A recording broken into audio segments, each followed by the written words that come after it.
At the same time, they had so many people coming. They had over 300 names on a petition, and they had so many people coming that they literally took chairs and put out in the veranda there and put a television. The people out in the veranda, when the people were speaking, giving informations, heartfelt informations to the council and the mayor, the assistant manager went out and told the people, if you clap one more time, if you make any more noise out here, which they were not making a loud noise, but they would clap softly when someone at the podium or someone would say something that they had the same sentiment so strongly. Our airport issue is very critical, in my opinion. We have other airports near that have the customs. We have an airport that they recently allowed a custom office to be placed there. And the question is, who's coming in to use our custom when we have 35 miles? Is that Fort Myers? We have a custom facility. They're there all the time. They have their own facility for parking, etc., etc.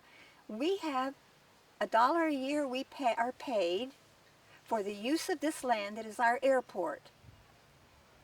And what they are doing, I counted 25 planes coming over my residential house, for which I pay residential high prices for taxes.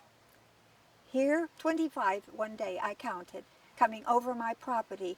That is all times. Sometimes, other morning at 2 o'clock in the morning, I was awakened to a very loud airplane coming over my home, which is a 2-story home. Sounded like it was going to be in my bedroom. This is not right. There's a residue that's falling from these planes, and people all around have said this and asked the city to be aware. The day that the people were all there made no difference. The petition, the people in great number taking of their time to go, they went right on with what they were going to do, and they did it again and again, and have added to it since then.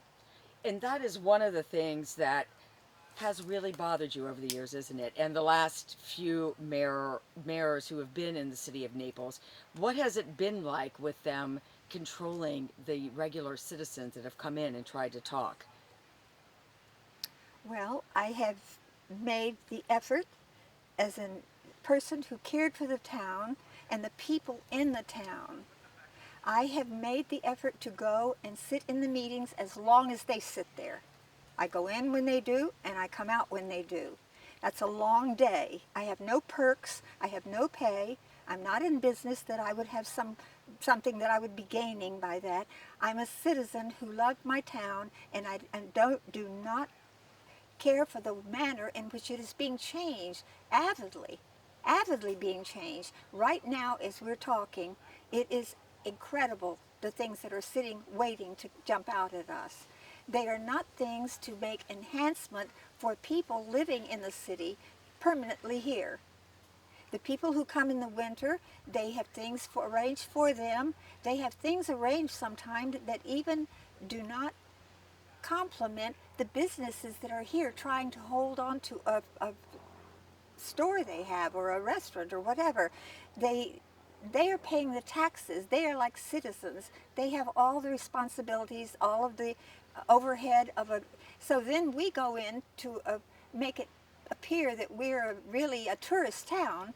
We plan all of these other things using the citizens' property need of the streets.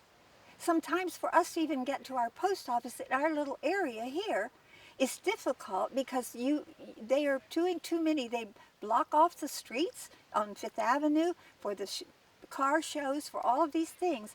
It's not that I oppose the events.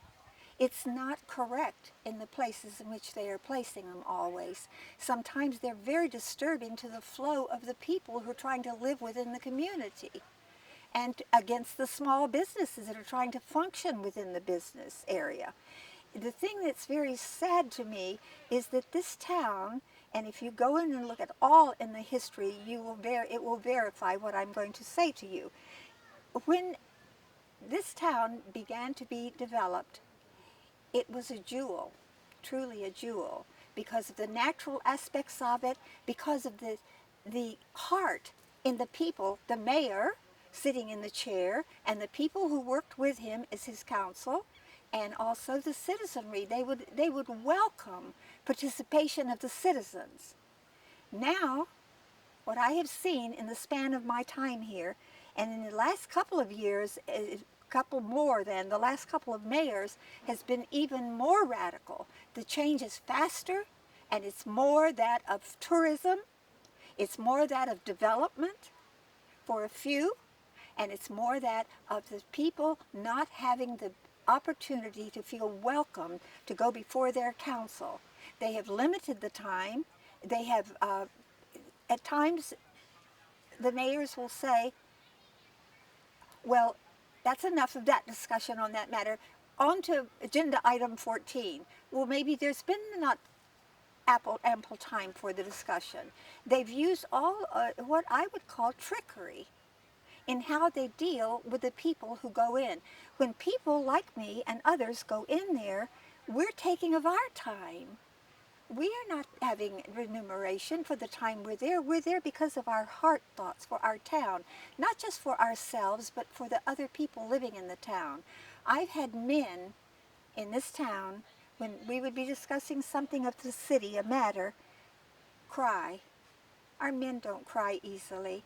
That's how heart sad they were, because they came here spending the money for their retirement for a home that they hope to grow through their life, spend the remaining of their life. Well, because of all the changes that are not conducive to community life, they are being forced to make a change. The other thing that's fascinating to me is every now and then they will have someone in the newspaper group or someone say, we want to talk about community. We need to build community. No one is more responsible for a failure for community participation than the mayoral chair. Because the mayoral chair, when you sit in that chair, you're sitting in a chair that belongs to the people. And you are there because you love to boast that you're serving. With the pay you get, with the vacation you get, with the other perks of the insurances, etc., you're not serving, you're being paid for a job. And when I see some of the things that I have seen and that I have heard and that I've had said to me by the people sitting in the mayoral chairs, as I would try to go and give information, I do my research, I pay for my research. It's not always easy to get some of the informations from the city clerk's office anymore, because they have expenditures that are created that are very large. People can't go in and do that. Furthermore, you can't go in and just do your own research. You have to have someone that's being paid to be there with you as you're doing your research.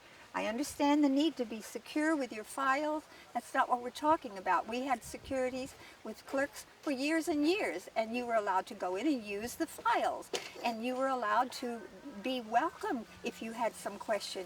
They would help you, assist you, but not do all the research work for you. You didn't ask that. If you're going to have somebody have to do it for you, you would pay a fee. If you're doing it, you would be welcome to do it. Why do we need a clerk's office with 5 assistants if the public is not welcome to be there?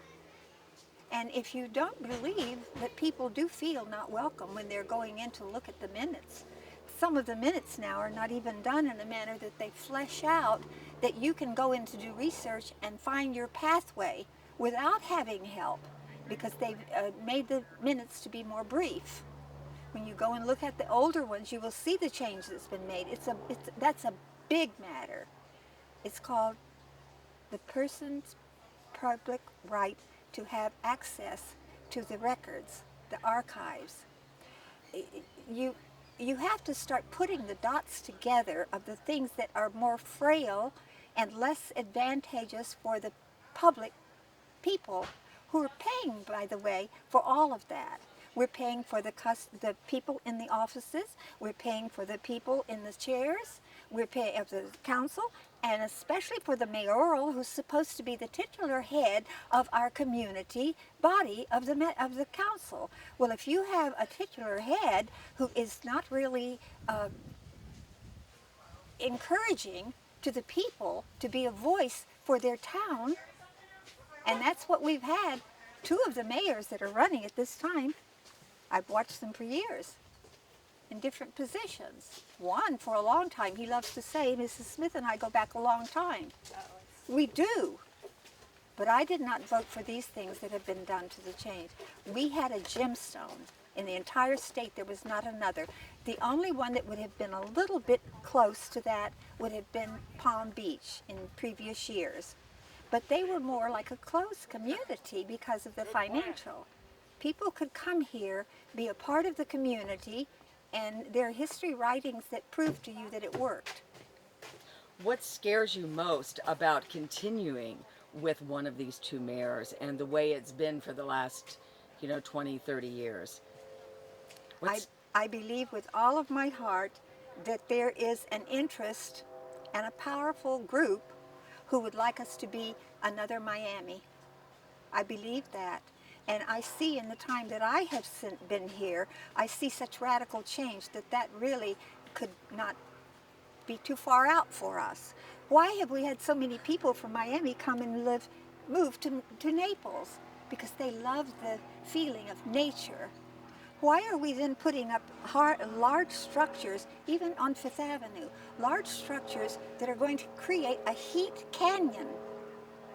You can't put all of that up concrete anywhere on two sides of a narrow street and not have a heat. The summer winds are not allowed in the same as they were.